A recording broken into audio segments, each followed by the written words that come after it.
Rev it up and welcome to Cars Yeah, show number 1979, last day of 2021. As we say goodbye to this year and welcome in the new year, I wish for all of you good health, great prosperity, and an inspiring automotive enthusiast.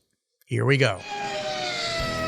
This is Cars Yeah, where you'll enjoy interviews with inspiring automotive enthusiasts. Mark Green is here to provide you with a fuel injection of automotive inspiration. So get in, sit down, buckle up, and get ready for a wild ride here on Cars Yeah.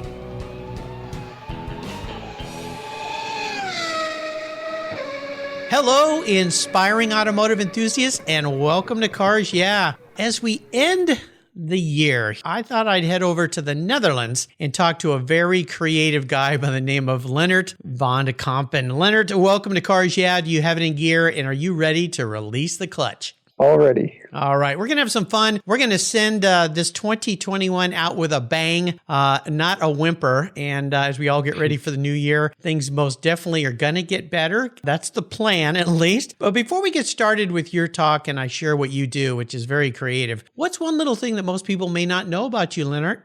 Well, it's quite funny, actually. Like, people know me for quite some things about me. Like, for example, I'm a guitar player. So I have people who know me for all the music stuff, but also I have like my decoration side where I make my wooden signs and that side of the business. And I have a lot of people who know me for that part of me, but usually they don't know both parts of me. Yeah. So usually I have people who know me as a guitar player and people who know me as an artist. And so I guess that's a good way. Like, look, I'm both people.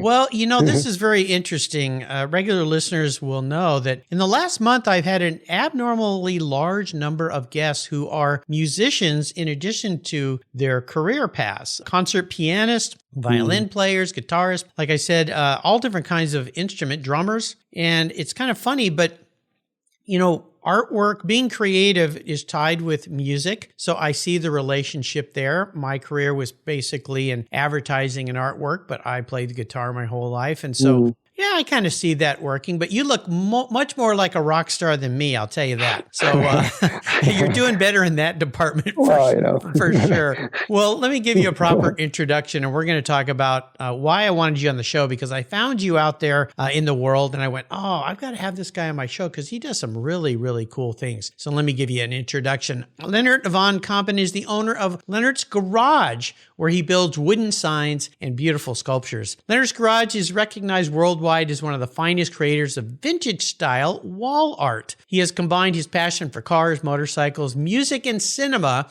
with his fascination for art and woodworking. The attention to detail, together with his charismatic vintage wear and distinguishable rugged style, is what makes his artwork very, very unique. Through the years, Lennart has dedicated his energy and passion to achieving a level of quality and craftsmanship that will leave a long-lasting impression to all of its beholders. We'll be back in just a minute, but first a word from our valued sponsor, so give them a listen, and we'll be right back. We're in the Netherlands today, signing off to 2021. Covercraft's newest 3-layer all-climate cover is especially engineered for moderate weather conditions, and it's treated with an extra UV-resistant formula. It's soft, it's breathable, and it's easy to store, all while pampering your paint, providing maximum UV, rain, and dust protection. If you live where it's windy, no worries. Simply add their gust guards for windy conditions to add extra protection to keep your cover in place. Your 3-layer all-climate cover is custom tailored with Covercraft's attention to detail, form and fit with the quality and attention to detail that's been their tradition since 1965. Covercraft protects cars, trucks, motorcycles, RVs, trailers, and watercraft too. Every one of my vehicles is protected with a Covercraft cover. And I have a deal for you. Use the code YEAH21, YEAH21 at covercraft.com, and you'll get 10% off your Covercraft order plus free shipping. That's right. So get 10% off with free shipping by simply using the code YEAH21 at checkout. Covercraft, protecting the things that move you. When it was time to renew my collector car policy, my carrier raised my rates by a lot. But why? My usage was the same, my car's value was the same, and I had never made a claim. I didn't even have a ticket. The only change was their rate, and they had no reason why. What's with that? I researched my options, I spoke to others, and with American Collectors Insurance is where I now have my policy. What a difference. A live person actually answers the phone. She spent time learning about me and my Porsche Turbo, the one I call my Orange Crush, and provided a reasonable quote. American Collectors Insurance now protects my special ride. I'm saving hundreds of dollars and I can sleep at night knowing my baby is properly insured. Why wait until your next premium is due? Give them a call today for your personal agreed value quote. Call 866-AC1-YEAH. That's 866-224-9324. Tell them you're a friend of mine, Mark Green at Cars Yeah. American Collectors Insurance, classic car insurance designed by collectors for collectors, automotive enthusiasts just like you and me. That's American Collectors Insurance. All right, so we're back. So I want to dive a little deeper into what you do and how you got into this. You mentioned you were a musician, you play guitar, but you decided to create artwork, but you do it in a very unique and different way. So walk us through how you got involved with this. And then since we're a podcast here, of course, we'll have links to your on our show notes page to your website where people can visually see, but work on explaining what it is you create because it's very different. I've not seen anything like it in the way you do it when it comes to what I call garage art, wall art, fine art. So take it away. Right. I think to understand what I do now nowadays, like we have to go back to the beginning. Like when I was about 13, 14, I would say I started to play guitar. And prior to that, I was already a big like rock music fan, you know, like Guns N' Roses and Led Zeppelin. And basically when I got a guitar, it was just like, all right, now that's the music I will play now, right? So for a couple of years, I was real hardcore, diehard doing that thing, like being creative on the guitar. But I always had also kind of a visual, graphic aspect to me, like to what I like and like to make and do. And so while I was playing guitar, I started like, you know, the case of my guitar case, let's do something with this, you know, let's make this unique. And when I was like 14, 15, I kind of figured out how to make my own stickers, like design this whole big, like kind of cheapish way of making my kind of stickerish kind of things to make my guitar cases look more unique and beautiful and personalized. And so, yeah, I started doing that just for myself, just for fun, because you know, I just really felt like doing these things. Like it's kind of an urge in me. Like, and then a couple of years later, when I was about 17, 18 or so, I went to music school because I went off to study music. I got accepted there on guitar, like, which I didn't expect because I was only playing guitar for like so shortly, you know. So I went in there, see if I could pass the audition, and somehow I did. So then I was in music school surrounded by a lot more guitarists, you know, like who all liked what I was doing and kind of building this my own style of everything that I had, basically, you know. And it's just because the guitars and the guitar cases interested me, that's what I was doing it on. But I just had this urge to always decorate and customize whatever I owned, like and I still do, basically. And around the same time, I started studying on the music school. My father started his furniture building company, wood furniture building. He made quite a career switch because he was in the financial world. And oh my gosh, that's a huge switch. Yeah. Yeah, he was doing it on the side already as kind of a hobby. But, you know, then things, you know, crisis, a lot of people got fired. And, you know, and so he decided, right, this is what I'm going to do. I'm going to work on this. Good for him. Instead of a hobby, I will make it, you know, a real company, you know. So all of a sudden there was wood around the house, you know, and tools, and at least more than it was before. Like it was like got serious now, you know. Yeah. So one day I just took a piece of wood and said, well, you know, I can do guitars and guitar cases. Let's see what I can do with this, you know. So I just play around, I experiment, and I started making simple little things of wood, like simple wall signs. But right from the beginning, I realized with this wood, this particular type of wood especially, is like, because it's so they are so charismatic, these planks, these shelves, like there's a lot of scratches and lines in them that I could use those characteristics to make everything that make all my projects look old and worn and aged. Okay, yeah. So, and that has become a huge part of my work now, like the aging part of it. Like I would say that's one of the most important characteristics about what I do now with the woodwork is the aging part of it. Like, and it all just started from playing around, experimenting. Because we had wood laying around, so on a Sunday afternoon, you just let's see what I can do with this. So. Well, it works really well in correlation with the concept of the automobile, because those of us who love automobiles, most of us and listeners here on Cars also love old cars. And exactly, yeah. There's people that like perfect old cars and people that like a patina on their old car because it looks used, and that's all part of the garage art concept and things on the wall, and combining these elements together are quite fascinating. I noticed on your website you have a video and you're using some of those areas to paint in and cover and do different things on. So explain to the listeners from a visual standpoint an example of maybe one piece that you would do. What would be on it, how you would go about producing this piece, because your art's not just a flat element like canvas or painting on wood. It's got depth to it and dimension. Yeah, I'm kind of playing around with this because ultimately it's a flat object. Only I always try to make the imagery in such a way that if you would hang it on the wall straight and you would be looking straight at it, like it does look as if it comes out of the wall. Like but it's not. It's flat. And at the same time, like also a very recognizable part of my work is like everything I make is made out of the same style of planks or shells, or however you want to call them. And I attach them to each other so that they become a wooden board, basically. But the borders between these planks are very visible. And I purposely let it be visible. I want there to be borders. I want you to see that it's a plank. It's wood. I'm not trying to hide it. Yeah, exactly. No. It's like, look, it's very rough, and it's a plank, and there are a few planks together, and it's like you see the borders.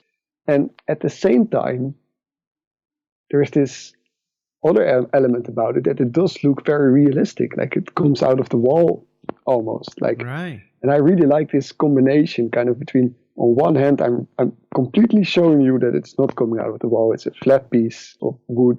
And at the same time, there is an element that in your brain says, look, it does come out of the wall. And I really like this kind of, this fusion between these two visual aspects. Yeah, it's a play to the eye a bit. It's a trompe l'oeil type concept a little bit, but not really, because you're not trying to trick us into something different. But I like the fact that you're playing off the elements of the wood and tying that in, because again, it goes to me back to the patina of old cars and so forth. So what are some of the identifiable objects that you've created art from? I know from looking on your website, I've seen Formula One cars, I've seen logos of car marks, I've seen different people in the industry, some musicians and things like that. I saw a great sign you did, Joe Bonamassa, one of my favorite guitarists. Oh man, that guy's killer. So tell us some of the different elements that you like to work with, and maybe that ties into some of your favorite automobiles as well. Yeah, I had one guy telling me the other day, he says like everything that's here in your garage, it's you. It's just like all these things that you're making. It's just an extension of you. Right. It's an expression of you. And it was that this guy told me this, and I was like, he's right. It's like this is really so. Like you can basically see like all the things that I make is what I'm passionate about, what I'm interested in. What I find beautiful or simply visually appealing, or like it's all these things are me. So a huge part of me is of course music and guitars and guitarists, and I have great passion for cars and for racing cars, and like especially Formula One cars. That's how I make the choices of what I would make. It's just whatever I'm interested in. So it's kind of I'm just combining this. I'm just combining all the passions that I have in life with. I like woodworking, and so I'm combining these, and this is what comes out. So let's talk about the scale a little bit, because some of these they're not little tiny pieces. Oh, no. Many of these are much larger scale. And I just had the artist Peter Mayer on my show, who does full life-size paintings of automobiles. He worked as a designer for GM, but he does these incredible lifelike paintings, creations using translucent colors and things. But he does them full size. So like, these are 20 feet long. They're incredible. But your pieces are maybe not 20 feet long, but they're much larger in size. So talk about why you like to work in that kind of scale. I always have this kind of joke that I tell about people, it's like sometimes you have this saying that less is more, Oh, yes, like Mies van der Rohe. More is, bigger is better, But for example, my wall sculptures of cars, like usually they are anyways, like they hang them on kind of larger areas, empty spaces on the wall. So I have the space to work there basically. So why not use it, Right. And it is true that simply if you make something bigger, it becomes more impressive, Many times, yeah. So, yeah, I like to work on big things until the point that I cannot lift it anymore, or it's just too much of a hassle to work around with it because it's just too big and too heavy. But yeah, I just like to make big pieces, make a statement, do it big, so. Yeah, if I can make something as big as I can, then I'm satisfied, What kind of wood do you work on? Is it typically one particular type of wood, or do you work on different types of softwoods, hardwoods? So pretty much everything that I make, the wood that I use is scaffolding wood, like literally scaffolding wood used on building construction sites. Oh, really? So you're repurposing? Yeah. Very cool. I don't want, of course, you could buy this particular type of wood. It's spruce, right? Like you could buy it as new planks, but I don't want the new ones because that's boring. Right? Okay, I got you. I want the real used, battered ones, So usually when I go around, many places to find these particular used planks. Uh-huh. And 90% of them is just, as if it come out of a battlefield and you cannot use it anymore. They're pretty rough, yeah. Yeah, it's like, and they're warped and it's like a disaster. But 10% of them usually you can use. Oh, nice. So I go to this big, this wood trading places, and these guys are looking at me. It's like, what is this guy doing? Yeah, why do you want this stuff? I'm just going to this huge pile of planks, just to find a few ones that I can use. And they are looking, it's like, what is he doing? Because usually just this type of wood is being used for the construction sites, on the scaffolds that the guy, the construction workers can walk around them and all this. So normally these construction companies, they just buy like, I don't know, hundreds of these planks just to use them for that purpose. Right. So now all of a sudden you have like a long blonde-haired guy who's just fishing through these shells and like taking like a few of them. But yeah, I do really enjoy like reusing this already worn piece of wood because it's so much more character in it. It's so much more of a story. Like simply because of the worn bits of it becomes unique. If I make a whatever artwork piece out of this piece of wood, like there will never be the same one. The wood is always unique, so it gives a really unique element to your work by using these old, worn, and battered pieces of wood. So I love that you're repurposing this wood. I had a friend who worked in construction, and they would go to old schools and refurbish them. So they would take a lot of the wood out, like the bleachers, the old bleachers, which had things in them. Kids had carved their name in them. Jenny loves Jimi, and the floors of the basketball court that had the old paint. And he would make doors for a house or window frames, but he would leave some of these elements in them. So when you look at them, that's fantastic. You're like, what is that little stripe there? Well, that's part of a basketball court or, something like that. So I love the whole concept of what you're doing. Yeah. Now, being an artist, I would assume you've got some, what I call driving inspirations, maybe some mentors in your life or people that have been very influential to the artwork you create. Is there anybody like that in your world? Yeah, like I would say like the biggest mentors that I had were basically musicians, like the music is still kind of the red line in all creative outlets that I have. It all started with music, and it's still kind of the music is the driving variant in my work. But so, when I started playing guitar, I was listening to, Slash of Guns N' Roses, who was very big of inspiration, and Jimi Hendrix, and, Led Zeppelin and all this. And although, of course, they didn't mentor me on how to make wooden sculptures, but I guess they're still the most important mentors for me, because they got me on a sort of creative pathway in my life. Without them, I wouldn't be here. I wouldn't be making these sculptures if I would have not become a guitar player in the first place. Yeah. So they're two completely different things, but still, they are my true mentors, I would say. And of course, during your life, you find a whole other interesting people who have creativity in their own way. But I would say that the ones who really made the first step for me, music-wise, are let's say all the guitar legends.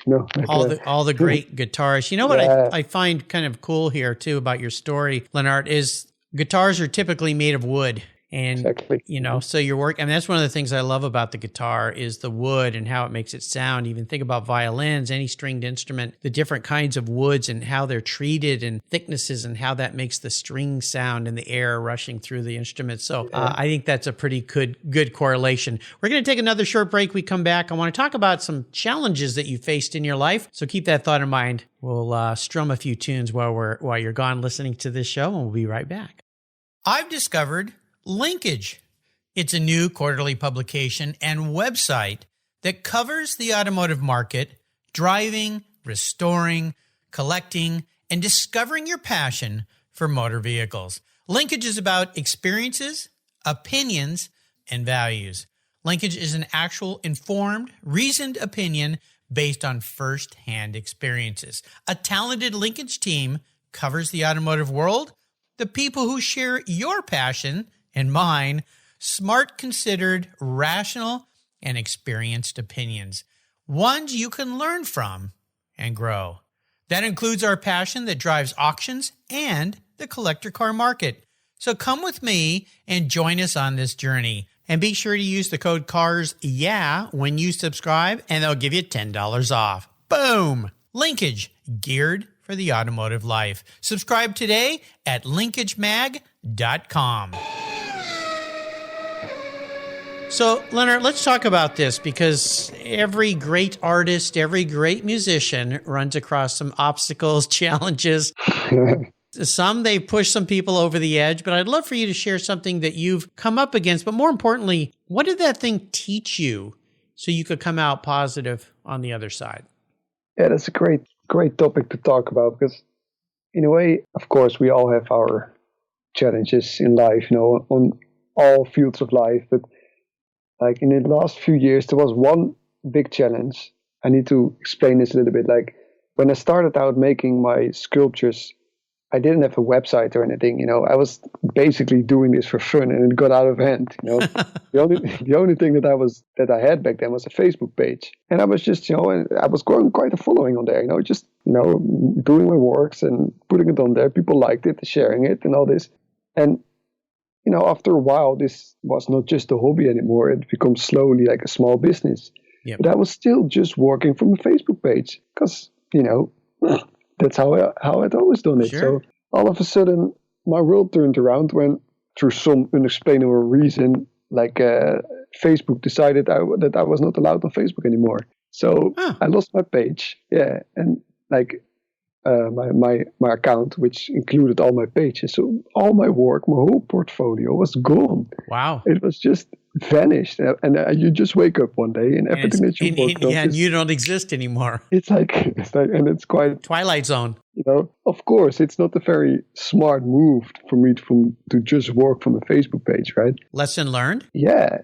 But it was, that's how I started out. I was doing it for fun anyways, and it just worked, so I just continued doing it. Sure. But yeah, now what? All of a sudden you're it's like your work doesn't exist anymore. Right. So, but at the same time, I knew I had a very strong feeling at that time when it happened, although it was quite a disaster, because all of a sudden you just, you're out of everything. at the same time, I had a very strong feeling, all right, this situation, it needed to happen. It's like, I need to grow. I need, life is giving me this like obstruction so that I grow further. So I kind of restarted my business under a different name. I built a website, working from a website, and then, went on, not on Facebook anymore because I was done with Facebook. No, I went on Instagram because I still had that, and LinkedIn, and, started all these different, okay, what can I do? What can I do differently this time? So I started all these new social media platform pages and a website.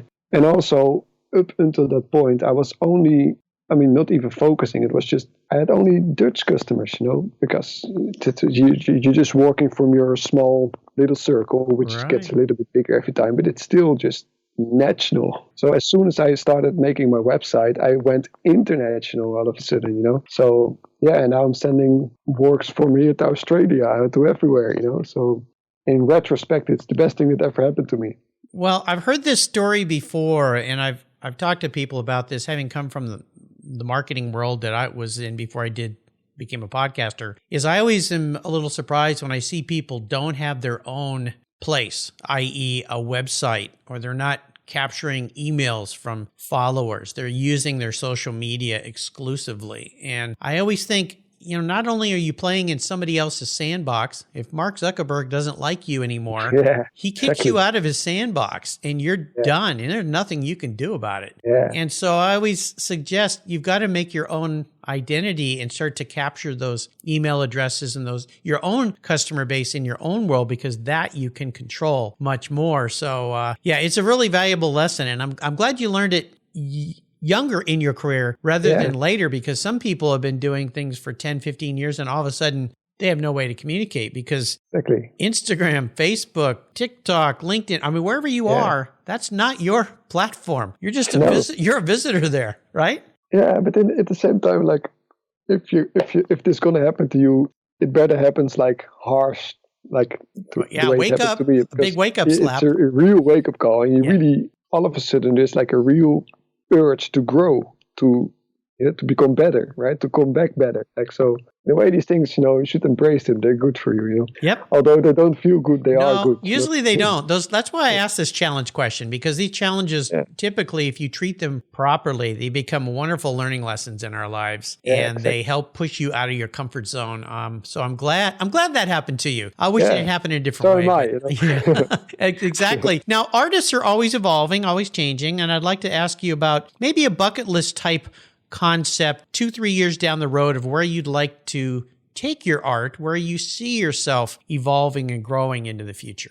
Yeah, basically what I want to be in 2-3 years, I want to be doing the same thing, just I want to grow, become better at it, and because I feel like I'm on the right way as where I would like to go. Like, I think I really found my direction. I just want to go further in this direction. And in some years, I would like to have a bigger workplace, with a bigger workshop with, just more space. And I would like to have a separate photography part and all these kind of, I would like to have bigger everything, basically, and grow in every direction on the path that I am in.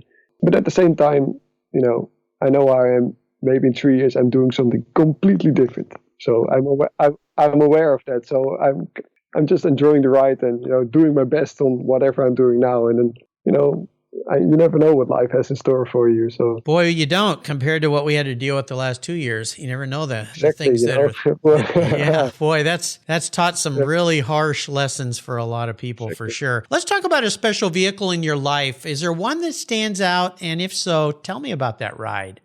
Yeah, I had to think about this question for a while, but there is one memory that I think is very suitable for this piece here.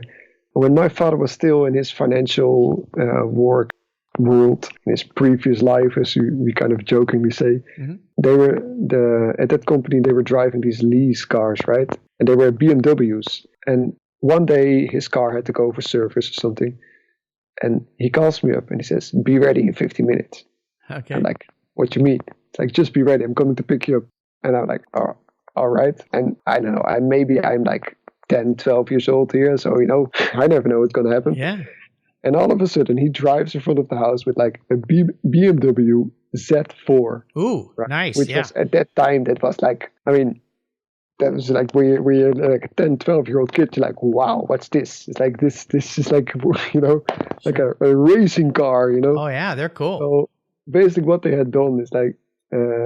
loaned him a car? Yeah, his car went for service and he could have this one, for the day. So we had to bring it back. And I was like, it was only, it could only have been like, I don't know, a 20-minute drive or something. But then we were sitting in this big car and the throttle, like, yeah, that's what I would say, like, that's a kind of a cool car memory that I have. It's not even that the BMW Z4 is my favorite car or anything, but just that memory is kind of cool. It's just, sure. So I like those. Those are cool little sports cars. The Roadster. Yeah. So did he have the top down? Yeah. Of course. Yeah, that's very, very cool. Well, this is a fun part of our talk here today, Lennart. I'm going to be your car psychologist. And for creative people, I like diving into your brain a little bit here. Yeah. So if you were manifest as a vehicle, what would you be? But the most important part of this question is why? Yeah, I was looking forward to this part because I spent a lot of time thinking about this. Good. Awesome. Like at first I was really looking for a particular brand of a car. It's like what fits me. It's like, it's not what I like, because for example, I like classic Ferraris, right? But I don't see myself as a classic. Yeah. Well, good. Okay. No, I don't know if that's a compliment or not, but I don't see myself as a classic Ferrari. It's realistic. It's that's the important part of this question is how do we view ourselves? Yeah. So all of a sudden I came to this conclusion, like, for example, the latest movie of Mad Max, right? With Tom Hardy. It has all these crazy, crazy cars in it, right? This crazy, and I can just only think and imagine that you have a few designers who just get the task, like, look, I don't care what you make, it needs to be crazy. Yep. So go ahead, see you whenever, I want to see something crazy. And I was just thinking, those designers, they must have been in like designer heaven at that point. They get this project that they can go absolutely off the charts, completely no limits. They can make the most craziest thing they have ever built. Right? So if I would describe myself, I would choose this, like any car from the crazy Mad Max car. Yeah. Because what they do is like they just take something, like they take a regular car basically, and they just go completely nuts with it. They just rip it apart, put huge wheels on it, some big cannons, put another roof on top of it, whatever. Right. And this is kind of what I'm doing as well in my life, with my work, with my art and everything. I just take a quite simple concept and I just go to the absolute limit as to where I can go. It's like, how far can I take this? How complicated can I make it? How far can I push this? Right. Like when I started making my wall signs, I was doing simple square album covers because I basically thought like, okay, that's it. That's kind of what you can do with this. But now I'm making full-on like Formula One cars with all the intricacies of the wings and the barge boards and the wheels and everything. Like when I started out, I was like, nah, that would be impossible. But now I'm here and I'm taking things like a very simple concept and I just push it to the very limit. Sure. I like just to see where I can take it. So I guess that's the best answer to your question. It's like this, it's maybe more of an idea than it is an actual car, but those cars represent, I guess, what I am. Nice answer. You put some good thought to that. And I think it's a perfect answer for an artist. Yeah, those cars are absolutely crazy. They kind of remind me of rat rods. Yeah. Rat rods, but even gone crazier and wilder than that. So they're really fascinating. All very patina, right? Oh, yeah. They're pretty rough. Yeah. Pieces of, it's like rat rods meet World War II, I mean, absolutely crazy. Like they're fun. That's a great answer to that question. Yeah. Very unique answer as well. How about some great reading? Do you enjoy books? Is there a book you might want to share with our listeners today? Yeah, I enjoy books and movies and all the stuff. And of course, like you see on these kind of podcasts, it's usually somebody tries to have a very entrepreneurial book or something Sure. very wise. And I have something different today. I have currently reading this book. It's called Wild Thing. Okay. By Philip Norman. It's the biography of Jimi Hendrix. Yeah. Probably one of many biographies of Jimi Hendrix, but this is the first one I am reading. Nice. I mean, what can you say? It's just an extraordinary book about an extraordinary man. And even if you're not into music, this man is extraordinary. And it's Christmas. Please go read it. You will enjoy it anyways. Yeah, an escape.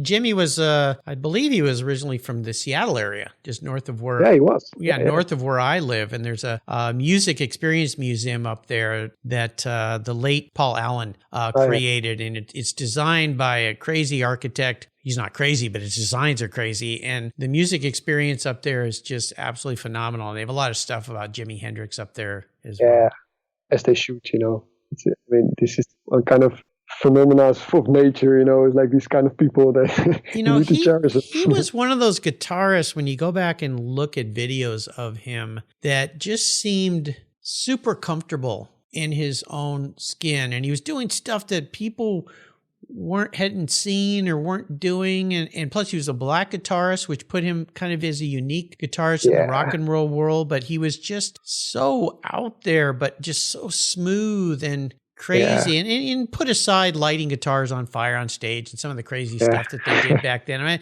I as a kid, that always bothered me. Like the Who would wreck all their instruments. I'm like, I would die to have that guitar. What do you do? It was all part of their little stick. But they probably loved that you feel that way. Yeah, that was probably why they did it. But for a poor little kid like me who couldn't afford one of those Fender Strats or Gibson Les Pauls, it was like heartbreaking. But Jimmy was. Unique.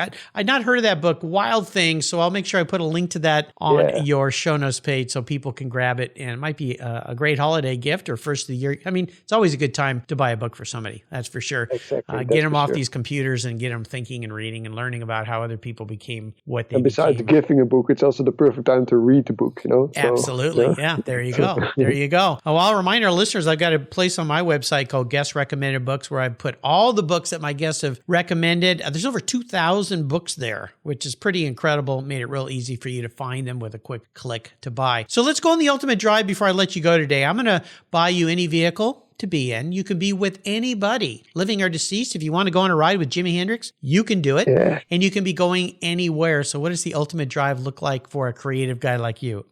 Yeah, when I was thinking about this question, at first I was like, I'm going to trick you. I'm going to buy a limousine. I'm going to take everyone with me. All the past guitarists in the world. And I was like, no, Lennart, you need to put a little bit more effort into this. Okay, and, I appreciate that. Decision. And then, it's like there are so many. So in fact, you cannot choose wrong because whatever you choose, it's already, it's already great. Then I thought there is this great album with B.B. King and Eric Clapton. It's called Riding with the King. Riding with the King. Yeah, I'm very familiar with it. I mean, you must have heard it. Yep, I have. Know it well. It has this awesome album cover that's like Eric Clapton is driving, and there's B.B. King in the back, right? Yeah. And they're driving like a Cadillac, 66 Cadillac or something. I was like, well, if you could go on the ultimate drive, and who would it be with? I'm sorry, I have to take two persons because I'm going to drive with both Kings. It's like that's okay. I'm going to take 66 Cadillac and I'm going to drive with Eric Clapton and B.B. King.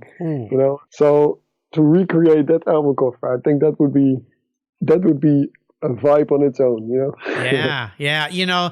That's pretty cool. Trying to remember what that car was. Yeah, I think it's a Cadillac or something. Oh, it's a Cadillac for sure. Yeah. I was trying to remember the year though. It's black, I believe. And it was. I tell you, that album is pretty cool. And the idea of riding with those two guys in a convertible and listening to their music is pretty darn sweet. Nicely done, my friend. Well, you've taken us on a great ride today. This has been really fun. Before I let you go, could you share maybe words of wisdom, inspiration, or success quote or mantra that you really are fond of that might inspire people as we move into 2022, reset our masts for future and better sailing here into the new year? Yeah, actually I do. It's like, I'm sure that me and a lot of other creative people, they're all perfectionists, right? They're all trying to make whatever they do to try to make it perfect. And at the same time, although this is very good quality, of course, at the same time, it can be also it can work negatively on you because you will never get anything done, right? Because you will be forever perfecting it and it will never be done. And I'm always like, from as long as I can remember, I'm struggling with this one thing, like putting something out. For example, you build your new website and you never release it because it's not. Yeah, it's never done. Yeah. So I learned over the years, also people telling me this, like you're thinking about it the wrong way. It's like perfection is continuously growing. So instead of having the end goal in mind, turn it around and have the process in mind. So, as soon as you are working, you need to have something to get going, right?